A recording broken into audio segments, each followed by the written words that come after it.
and welcome to episode 9 of the news that broke glass. It is May the 2nd. I'm very hungover, and to start off this news thing, whatever we're calling this show this week, I'm going to review GCW's show Ashes to Ashes, which I had to watch once again this morning because last night me and my friends were fucking wasted and I think I passed out before the main event. So let me find the full card because my memory is fucking terrible. Where are we? Okay, so I didn't watch the dark show thing, scramble thing, so I just watched the main show. Akis Kogar against Tony Deppen was the opening thing. Before that, GCW's basically said that their JCW thing's pretty shit, basically, because they've just said, oh, Ricky Shane Page, you now work for JCW. Oh, that's really bad for him because he's a big star. You're like, not really putting over your new company, you know, your new rebranded GCW company that well. But it was kind of funny. Ricky Shane Page came out, everybody booed him, everybody hated him. Then he went through, Akis came out, they kind of gave each other a little hug, pat on the back. But Akis, you know, he's kind of branching out on his own. He wasn't wearing any 440 stuff. Akis always got fucking nice ring gear as well. He beat Tony Deppen, great match. Love both those guys. Both those guys are fucking awesome. I love both of them are in almost every single company I watch, and they're two of my favourite fucking wrestlers. Match 2, Cole Radix against Braden Lee. That match was awesome. I really like Cole Radix. That was great. Flips and jumps and punches, and Cole Radix has got really good like facial expressions when he does moves and stuff and when he sells. Next with the Iron Beast, pretty much more or less squashed Ali Cat and Effie. Iron Beast were like, yeah, we want the belts. Whenever we're going to get Seagull Pay and Medio Extremo back. I mean, it's been fucking long time. But I'm still happy they're the champions because they're fucking awesome. Love to see them two in the chains, and I'm sure they will when they're allowed to travel or whatever the fuck's going on. What do we have next? Lee Moriarty beat Joey Janela. That match was alright. A lot of Lee Moriarty matches are quite slow paced because he does lots of like technical like arm holds and stuff. But he's a really good wrestler. But one thing I will say is Lee Moriarty and who's the other guy? Ken Broadway. See when they come out in their entrance thing, they do all these sort of like little dancey things. It's a bit much. Stop it. Just walk to the ring. You know what I mean? Enough of that. I notice it a lot from them too. But that match was good. Lee Moriarty beat Joey Janela. Joey Janela put him fucking over. So GCW pushes like very particular people, and Lee Moriarty is getting a big push for beating fucking Joey Janela clean. So that match was pretty good. Mance Warner against Nolan Edwards in a death match next. They had a board with light tubes on it. They had a barbed wire board. There was chairs and trash can lids and stuff. It was really good. I want Nolan Edwards to win because he's in my top 5 fucking favourite wrestlers at the minute. But he didn't. But Mance gave him a suplex from the top rope through the board or the door with light tubes on it, and his back was fucking pouring blood. It was like the fucking wife beater's back. It was disgusting. I think it's just because it's the light tubes are on a door. There's nowhere else for the sort of glass to sort of go to, so it was just like his back was pissing blood. Really good match. I like when they do the death matches sort of in amongst the show. Like they did that with Take Care, with Akis and Alex Cohen's match in the middle of the show as well. I'd rather they did that so I don't have to wait till the very end. Obviously the main event for the show they did that. What was next? 6-man scramble. AJ Gray beat Dante Leon. A lot of these people I had no idea who they were. Frontman Ja, Ken Broadway, Ninja Mac, who I thought was really fucking good. Done flips and all sorts of shit, a little fast guy. He was probably at the collective. But I mean, there's so much wrestling I can't remember anyway. And Yoya, somebody, never seen him before either. That match was alright. AJ Gray was pretty much just been a dick. He could have pinned that Yoya guy, gave him another lariat, and basically said, got the mic after the thing because he won and called it Nick Gage, says he wants his title back, blah blah blah. Nick Gage came out and says, right, we'll have it in Las Vegas. So we're going to get AJ Gray against Nick Gage in Las Vegas for the GCW World title in a death match, even though they have a deathmatch championship. Where was Alex Colon? He's got this brand new fucking title, this ultra-violent CZW. Fuck me, blast from the past there. ultra-violent fucking GCW title, he wasn't even on the show. And now Nick Gage against AJ Gray is going to be a death match. You know, it seems counterproductive if you ask me. Anyway, then Nick Gage beat Jordan Oliver. Jordan Oliver's another guy that GCW pushed to the moon. I like Jordan Oliver, he's alright, but I mean, I like deathmatch stuff. There was a really fucking scary spot where I think Gage was going to give Oliver like a suplex, like a superplex from the top rope, and he like slipped, and it looked like Gage kind of fucked up his leg, but I think he was just selling. But Jordan Oliver like nearly like fell out the fucking ring to the floor, and that looked fucking scary. It was a scary fucking nasty spot that. But they both seemed okay, they both finished the match. The match was pretty good. Jordan Oliver being thrown into the chairs into the crowd never gets old of, and Nick Gage does that. And then after the match, Nick Gage beat him with a choke breaker. AJ Gray ran down, went shaking Nick Gage's hand, attacked him. I think he was going to like steal the belt, like Sandman stole it from Steve Corino, but I don't even think he took it with him. So basically AJ Gray is going to fight Nick Gage in a death match. But Alex Colon said on a podcast thing that they're not going to be able to use glass in Las Vegas, so it'll just be barbed wire boards.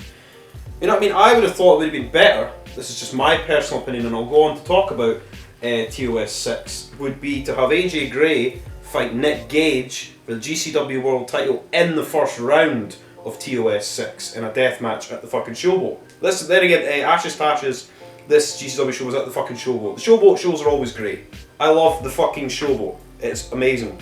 And finally, the main event, which was fucking awesome, in the series of matches, G Raver beat Jimmy Lloyd in a glass ceiling death match. People were thinking there was going to be glass at the top, it was going to drop in the ring in a timer. I thought they were going to have a ladder with the light tubes to symbolise, you know, Raver getting hurt. But it was basically just a big fancy panes of glass match with a scaffold, and they built a thing, so there was 3 sheets of glass lying on the top, with sheets of glass outside. There's like the sort of, you know, the thing that Nick Gage went through at TOD 4, when Necro Butcher sort of slamming like 4 or 5 panes of glass all up, that was outside. There was a thing that was kind of looked like the Cage of Death. Well, I can't remember. Whichever the one, there was like a sort of, the glass thing was out, and I think somebody got suplexed. Who got powerbombed? I think Scotty Vortex got powerbombed through it by Egotistical Fantastical, whose name I forget. But it looked cool. They had the big setups and everything. The match was really bloody and violent, and I thought that they were going to do they'd done a big superplex from the scaffold through all the panes of glass into the ring. Sick fucking shit. I thought that would have been the end spot to end the match, but the match went on for like another like 5 minutes, 5-10 minutes after that. And the finals, fucking Jimmy Lloyd got put through the 5 panes of glass. G Raver got powerbombed through the pane. It's a suspended like pane of glass to the outside through the doors.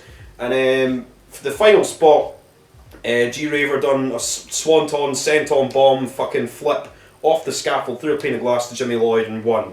So I would assume that would be their rivalry over with now, and we will move on to pastures new. I don't really know what Jimmy Lloyd's going to do now. That's the only thing.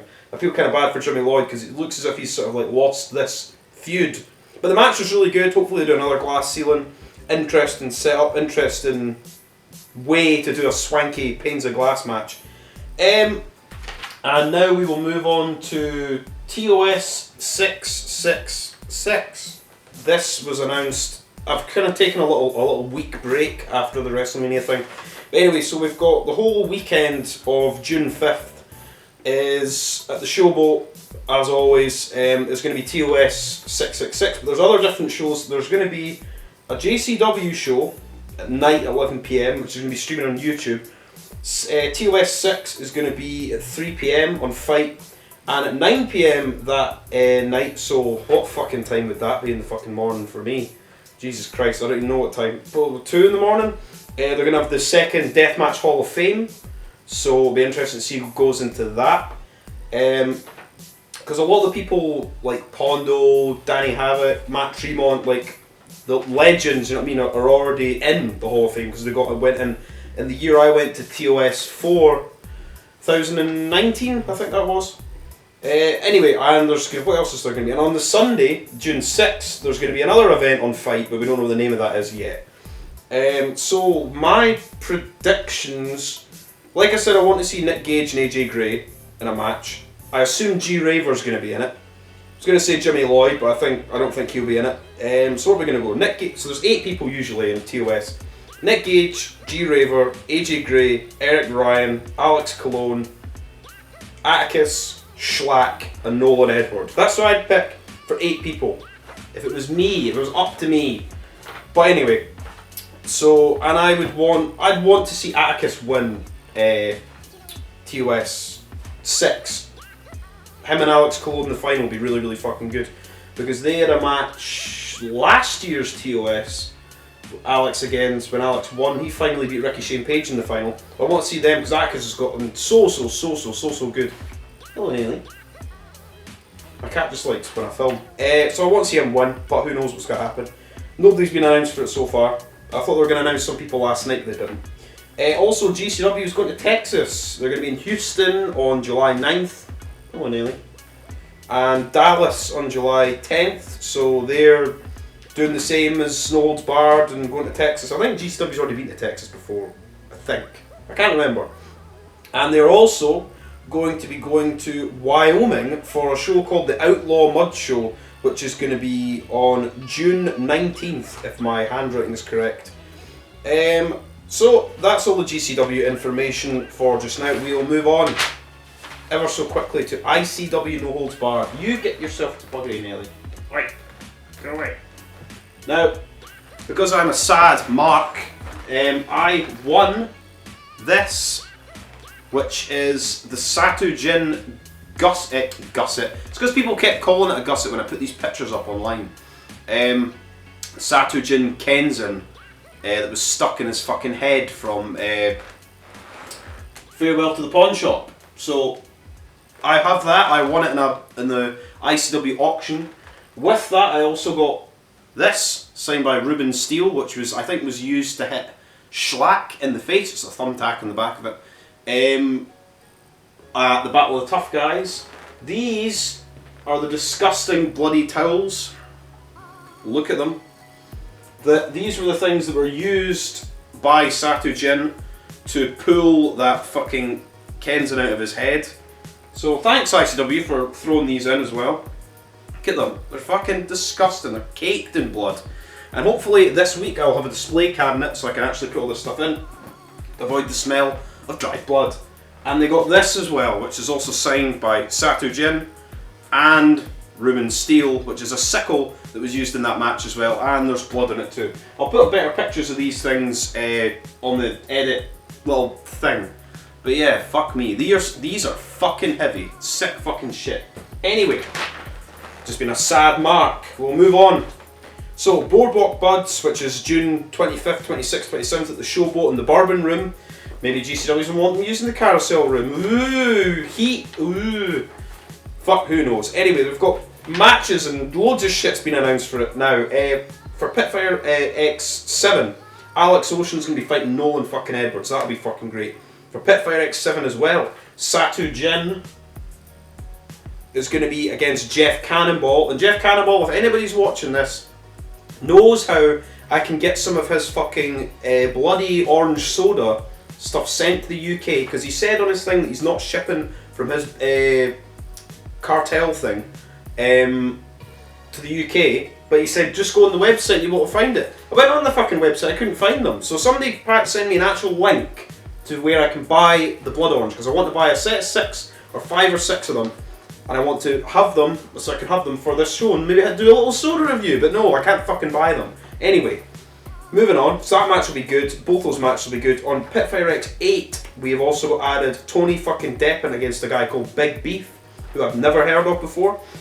I watched a little, like, 2-3 minute little highlight trailer, he looks pretty good. Pretty good fit for Pitfighter.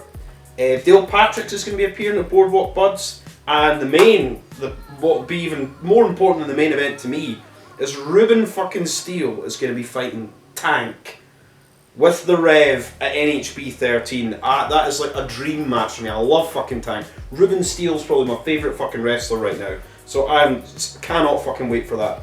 The Indianapolis shows that I announced the last show have actually got dates, and I thought they were going to be in May, but they're not. They're in July. So Indianapolis, both these shows are at the Marion County Fairgrounds and Event Centre. And by the way, just to say, 200 tickets have already been sold for this event, so it seems to be selling like fucking hotcakes, as they would say. So I would hurry up and get tickets for that. They'll be on the ICW Noldesbar Eventbrite thing. So Friday, July 9th and Saturday, July 10th, I believe they're both NHB shows with the chains, no pit fighter for those ones. And ICW's Texas shows, we've now got venues for them.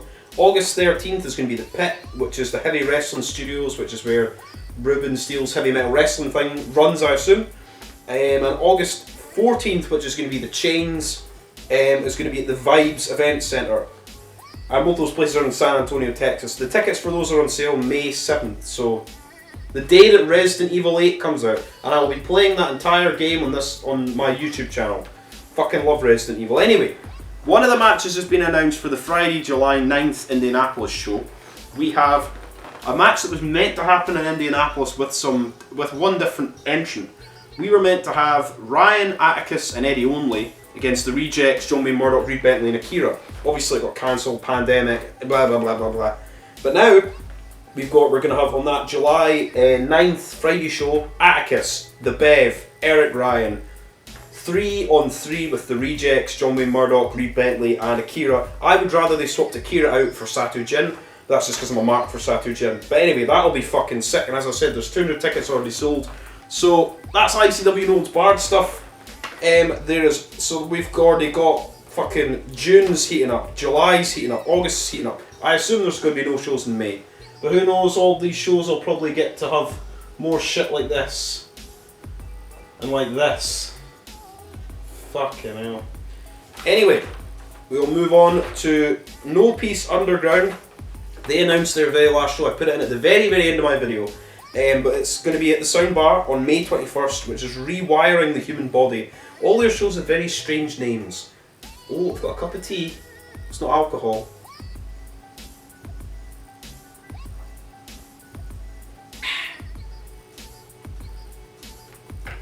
Anyway, announced for that show, Neil Diamondcutter speaks about what, who knows. Hopefully it's him challenging Eric Ryan for the fucking No Peace Underground title, because I'd love to see them two wrestle in ICW or No Peace Underground. Anyway, my new No Peace Underground t-shirt's pretty sick, isn't it? Deathmatch worldwide. Anyway, and we've also got Ty Hill is going to be fighting Lucky 13. Orn Veit is going to be against Colby Carino. I like Colby Carino. Love his dad too.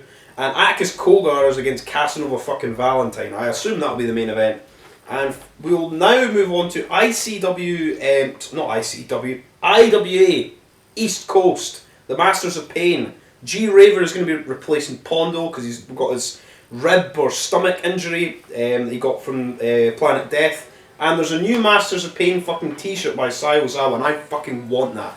It looks fucking sick as fuck. My fucking god, Sai Ozawa does such good work. Probably about a third of all my wrestling t-shirts I own are all Sai Ozawa designs. Now, moving on to H2O's Hardcore Kingdom, which is on the day after the No Peace Underground show, on May 22nd.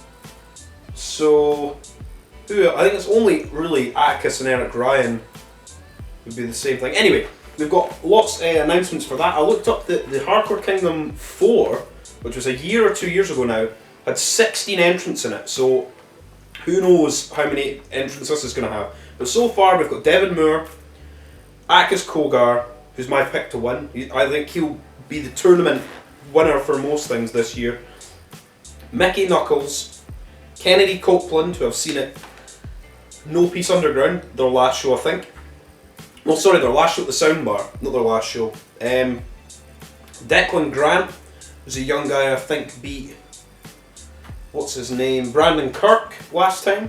Eric Ryan and Jimmy Lyon, and one of the first round matches is Jimmy Lyon against Eric Ryan, so it might be a shorter pool of people than it was in 2019 or 2020 or whatever Hardcore Kingdom 4 was.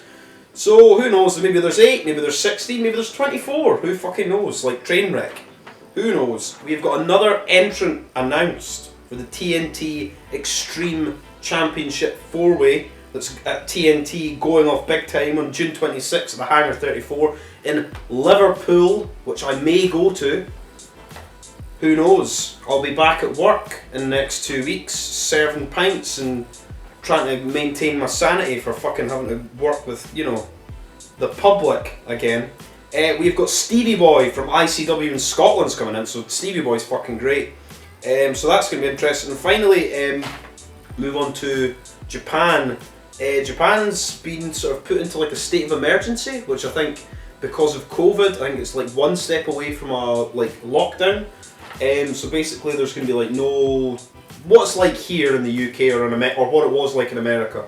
No bars open. They can't do karaoke. I think it's basically a lockdown, but not really a lockdown. So the big Japan shows and the Freedom shows and stuff are all being sort of pushed back for the time being. But the next Freedom show has been advertised. I think this was meant to be like, should have already happened, but because of the lockdown state of emergency thing. Anyway, this is a sick fucking match. So it's going to be the 27th of May. I think it's at the Ring thing where GCW had their Japan shows, I think. It might be at Corrigan Hall, I'm not too sure. It's going to be a tag team death match, which is Segura and Jun Kasai versus Takeda and Violento Jack of ERE. So that's going to be fucking sick. Anyway, that is Deathmatch news for this week. No Deathmatch, no life. Fucking hell.